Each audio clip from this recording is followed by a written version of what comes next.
All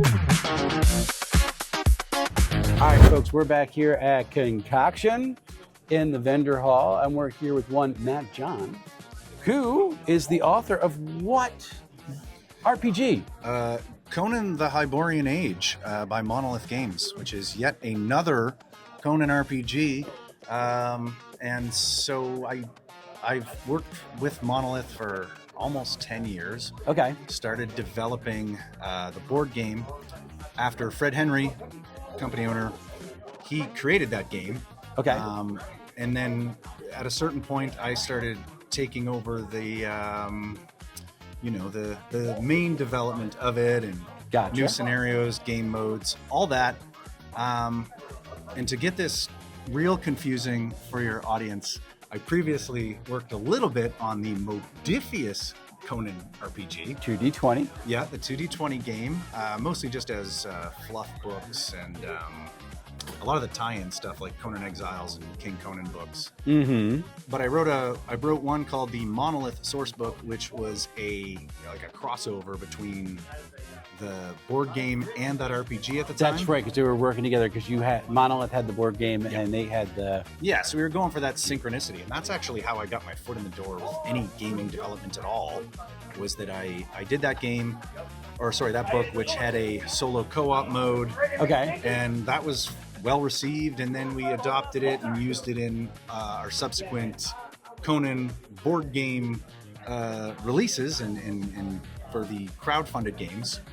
Anyways, long story short, the powers to be wanted another Conan RPG, and they let me pitch it and write it, and here I am. Here you are. Yeah. So I'm going to take a shot in the dark. You have no interest in Conan whatsoever. No. Not at all. No, not Conan at all. Like muscles and furry underwear and horned helmets, that doesn't interest me at all. No.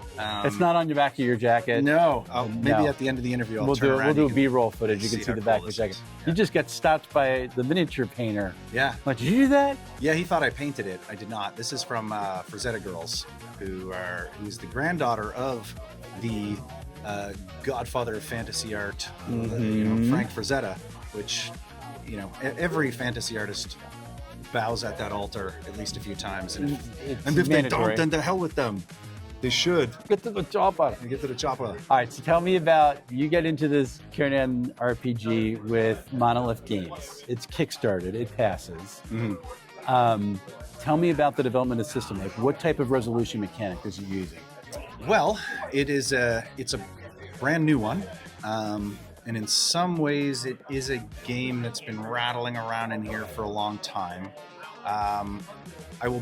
I think it's important just to mention the justification for having this game, because we did have other Conan games, many of them, and in the past. And so this one needed to justify its existence by being something different. Okay. I don't mean different for the sake of being different, but Robert E. Howard stories are his sword and sorcery Conan stories are very pulp.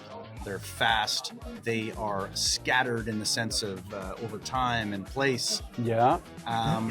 So I wanted this to be very quick to play, quick to learn, easy to prep, and digest. And I streamlined the hell out of it. Okay. And cool. And I also, we have our Conan board game was quite successful. Like, there's 50,000 plus, maybe more people who have purchased that. People were fighting over 3 boxes of it upstairs just a few minutes ago. Yeah. Monolith games are rarely available at retail in North America. So, and they're good. So people want them. Right. So yeah, the game itself, I was appealing in a large way to our existing board game fans, right? Okay. So I wanted a system that wouldn't be scary to people who might have only played board games. Okay. So appeal to them, to kind of walk them through the process, make sure it's not overwhelming. But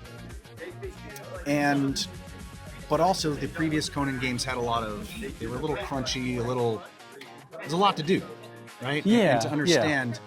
So I really wanted something pulp-rooted that could be quick to play, drop in, drop out. It's like real quick resolution to do stuff. Yeah, and I like to think, no combat in games is really that quick, but it was pretty fast. We crushed a couple encounters in our session, plus learning the game. So yeah, the combat resolution is very just, you have your stat, you add your die roll to it. I can get pretty deep into it. Yeah, you get stat, die roll, roll under, roll over. What are we going for? Yeah, you want to meet the defense rating or the challenge of the thing you need to do. One thing I wanted to do with this game is be as elegant as possible, in the sense that how you cast a spell, how you do a check, how you do an attack, how you compete with somebody is all the same base mechanics. Okay. So it was a lot of balancing in terms of character strengths, and just things like making sure each weapon has a reason to exist in a mechanical sense.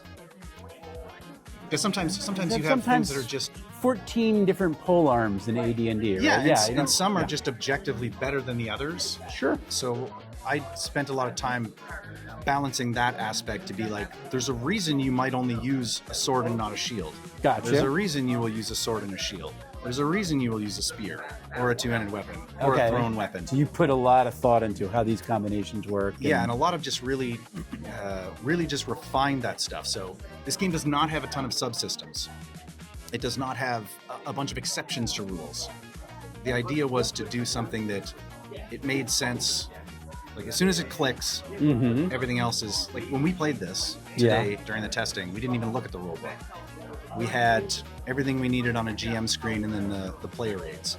Gotcha. Which for me, maybe it's my literal ADHD, but I can't stand flipping through rule books constantly and looking for different sections and highlighting things. Like, there's a lot of gamers who do want that crunch. They want those intricacies, and you should do that. You should have it. That's a thing you should enjoy. It's just we needed something different for this.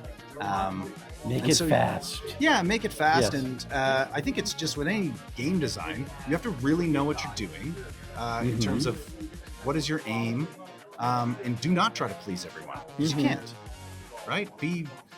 Make sure you know what you're aiming for and stick to it. Gotcha. And then, I would say each decision that we made here, even if there's something you're like, well, how come? I have an answer for it, right? Okay. Yeah. In Conan, in Sword and Sorcery, magic, that's the bad guys thing. Correct.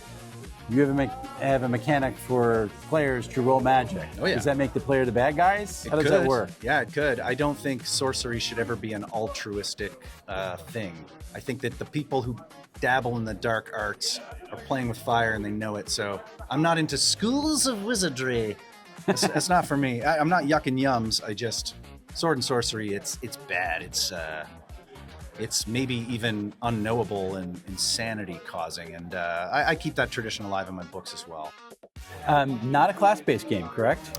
No, because frankly, a class-based Conan game is stupid. I'm sorry.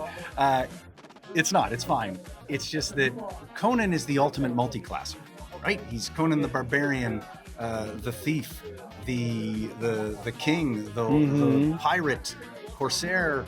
He is, each story, he's in a different occupation, so it did not make any sense whatsoever to make it class-based. So what I did was more so, was a little influenced by Dark Souls and Elden Ring, in the sense with those video games, you just get a starting package. Right? Like who you are, and in this game it's like basically where you're from. Are you from the hills? Are you from the streets? You know? And that gives you your starting package, but after that it's just buffet options for progression, so you can build the character you want. So, interesting. So, it's profession-based, basically. And you were talking about how Conan, like every story, he's got a different profession. Yeah. So, were you able to translate that into the game to where people can play a different profession in different sessions? So like, I want to be a pirate this time. Let's put my points into pirate. It's harder to do. It's more like our game is really based on tales, which is another word for modules or Gotcha. sessions. The idea is more to structure it like a sword and sorcery story where everyone might be on a ship. You might be doing some piratey stuff. Right. But you don't need to have. Like if you don't have Can those I skills, swim? yeah. Okay. Can I climb a thing? It's like all of those key mechanics are already governed by the base rules. Gotcha. Now, the new material we have coming out, which I'm probably jumping ahead as far as a future question, but wait a minute, Matt, is there any new material coming out for the Conan RPG anytime soon? Well, why, thank you for asking. Yes, and in fact, the Kickstarter pre-launch page is already up, so you can sign up there to get your notification. I have to be careful because I know they revealed some stuff, but how much depth I get into, it's just between us and YouTube. No one's gonna see this. Well, I will say that the new book is one of the new books is very much about pirates, and so there will be skills involved that can make you more piratey. There's sort of your origin starting packages that are more pirate skewed. So you can flavor that from the jump. That's right. Gotcha. But at the same time, you can still do other professions in some other session, right? Mm-hmm. And in there, we'll have rules for ship combat and crews and all that stuff. Awesome. Our game is rules light, but we are expanding it with some new stuff that, it doesn't buck a lot of trends. Gotcha. I guess in the same way that casting a spell, climbing a thing, attacking a thing, piloting a ship, those are all same sort of resolutions. So cool. Yeah, there's no whiplash. Gotcha. Now we know that Conan's got a very signature look. Yeah. You described it, although that was more Arnie than. That's right. Who did you get to do the artwork for the interior of this book? We had several artists, and I'm already panicking that I won't mention certain people, but our just open up. Oh gosh, yeah. Look at those end pages. So Monolith, I'm getting a B-roll of this. Yeah, Monolith really cares deeply about art. Okay. And they'll hire the best. And our cover's by Frolian Gardner. He did some of the stuff for the previous game. We've got a lot of interior artists, we've got some old stuff by Brom, Klarenko, a lot of people that Monolith has worked with in the past for the board game. Okay. And we were smart. We recycled a lot of art assets, because why wouldn't you? Yeah, of course. I should also mention too that we're still supporting the board game and the RPG. And so with this next release, it will kind of serve both at the same time. Okay. Whereas if you buy one expansion, you don't necessarily have to play both games. But if you they kind of work. You can tie it together. Yeah, tie it together, especially with the components and things like that. That's awesome. Yeah. One of the things that people struggle with licensed games is how the license lapses, and then this game I love, I can't find it and can't bring other people to it anymore. Yeah. So how is the license being handled for this? You already had the board game. You got the RPG. Do you know what the length of term is on it? Or? Well, we're still. I don't know the precise dates or things like that, but what I would say is we've done the most success with Conan on tabletop than anybody. Okay. Period. Full stop. And I don't mean that to be like, oh, it's not like I'm a millionaire here, so don't worry. And you worked on the other versions. So it's not like you're like nan or nan or nan. Or... No, exactly. And I grew up as a huge fan of playing the Mongoose game, which was a D20 game, and I love that. But we have worked with Heroic Signatures, who would have been under different names, Conan Properties. Okay. The sort of stewards of the rights of Conan. And so it's over 10 years we've been doing games with them. Okay. So I don't see that relationship ending, especially since, we enjoy each other's working together. And you have an expansion ready to go. So the expansion is done, and it's been done for a little while. My writing on it is complete. When that Kickstarter launches, it'll be 99% ready to hit print, basically. You're allowed to announce what your hoped for ship date is? We all know Kickstarters, it's a hoped for date. Yeah, I couldn't say because I can't even announce when precisely we launch. I can only tell you that sign up now, and I think probably summer is likely when you'll see that campaign go live. I did try to get the information out. I'm trying. The truth is I don't know. I just know vaguely, so. You know. Yeah. It's all right. Yeah. Cool. Listen, this is really cool. I know Ron loves this game, like flat out loves it. Yeah, I was not surprised in that, like, you know, I think it's a good game. I'm happy with what we've created here. I just there was so many Conan fans, you know, in this Page concoction orbit. And when Page in January, we've got all kinds of people on the current Conan team who are, you know, Jeff Shanks is a scholar. Yep. Jim Zub, who writes the highly successful comic series, the current comic series. Sean Curley's coming, so it's going to be a Conanza as with Jim a Zub private has dubbed showing of. Is it Conan the Yes, Destroyer? yeah, we're yeah, watching? I think it's the Barbarian. Conan the Barbarian. Okay. Yeah, they're going to do a showing of Conan the Barbarian, which I've seen on the big screen twice, and it's awesome. You got to do it. It's an amazing thing. Yeah. All right, so very, very cool. Very excited. I do have to admit, I've never read a Conan story. That's okay. We don't. See, we're not most- snobby and gatekeepery. Most people like wander away when I say that. So I'm No. very nice for you. No. No. I think gatekeeping stuff like that sucks. And the same goes with, like, Where- in Conan fandom, you got your book fans and you got your movie fans, and I'm like, we can kind of be both. It's not One or the there's other. separate continuities and different interpretations, right? So, I mean, if I can accept that there's elves at Helm's Deep in the movie, yeah, exactly. I can get over it. Sure. So, and I love you. Like, this sucks. Like, where are you from? I am from Halifax, Nova Scotia, on the east coast of There's Canada. a little bit of Philly in the attitude. Yeah. I watch a lot of It's Always Sunny in Philadelphia. Okay, well, that's So, there you go. you know, if I call people jabronis or something like that, that might be an echo from that show. There you go. Yeah. And so you're Halifax, Nova Scotia. You are down here in Vineland, New Jersey. Yeah, didn't know this place. I knew New Jersey, of course. There's very few people who know this place. Yeah. Like I said, there's no good way to get there from here. This is like almost New England. Mm. So for you, being a creator of a really well-received RPG, being an author, because we didn't even talk about the Yeah, I'm gonna knowledge. flash that book up there. We'll in a flash minute. this up in a second. To come down to a small convention like this, we're sub 100 or some 800 people. What's the value for you to come all the way from Canada, now that since the border's still open? Yeah. Yeah. Like, what's the value for you to be here? For me, it's look, art is social. Okay, so whatever, if you're a game designer or a writer or a filmmaker, whatever it is, art is social. And so it's communication between people over a distance in terms of creativity and all that jazz. So, you know, I helped create this thing.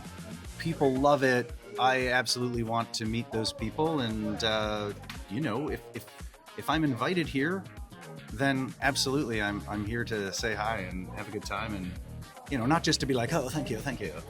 But no, it's truly nice it's wild to me that people read a thing that I have created or written, and I've never met these people, and they enjoy it on a level, I don't know.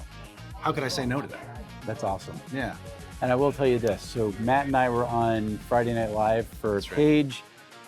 You remembered me, which I'm always shocked if anybody knows who the heck I am, which is nice. But I've watched him interact with people. I watched you run that game, the demo just a little bit ago. Fantastic GM. Oh, thank you. Really good teacher. Yeah. And it's everybody who plays this game loves it. So if you can get your hands on it, where can they? So you can still get it via Monolith's web store. Yeah, Yeah, that's Web right. Store's Web a store. thing. It is still a thing. It's also a He-Man character named Web Store. He's like the spider guy. So when I say that name, I forgot about him. right? He's got the grappling hook. And, Yes. Anyways, It was I'm like a big one of the Motu toys. fan. It was one of the toys that got banned because it would choke you. Oh yeah, that makes sense. Ba-ching. Yeah. Mhm. Yeah. Okay. Yeah, anyways, The ADHD moment. yeah, exactly. Shiny things. Squirrel, over there. etc. Yeah. Where can they get it? Yes. Monolith's web store still has it. I think they still have copies to ship to the US. Okay. All the PDFs are available there as well. They should be on drive-through if they are not already. I have mentioned that, and yeah. Okay. The team knows that should happen. Are there plans for a second printing? Yes. Okay, So precisely what we'll print, I can't say for sure, but I would be surprised if we didn't reprint all the stuff Okay. that's already there. So if you want to save on your shipping, get things all at once, of course, the next Kickstarter is a great way to do that. This is not a project where we're selling then developing. This is done. I know people take a bit of umbrage with the idea of crowdfunding as pre-order. Yep. But guys, being genuine about these things, it's a lot of folks are doing that, and I think it's okay. I mean, if you have it done, you have it done. Well, it's better that way because there's no risk to you. Yeah, it's going to be done. It's going to be done, and it's going to be faster, right? It's going to be once the funds are collected and all that jazz, we get to move on it right away. The only downside of that is that you don't get packages a year later and wonder what the heck it is. Yeah. And not open up, you're like, oh, I forgot I backed that. That's great. Yeah, I've been there. I have been there. Good time. Well, thank you for your time. I know you got to get something to eat. Yeah. And flash your book up. So this is my Sword and Sorcery series, very much in the vein of Conan, and I'm told Jack Vance and Clark Ashton Smith, though I've read very little of that, but also with some more Joe Abercrombie modern voice. Awesome. It's novel-like. The series is novel-like, but it isn't. Each chapter, if you will, Is a story. With reoccurring characters that connect, and there's a trajectory and all of this and that. So, and I mean, come on, look at that. That's good pulp art. Yeah, this is cover art's by Mike Hoffman, but this is old school sword and sorcery with a bit of a modern twist, if you will.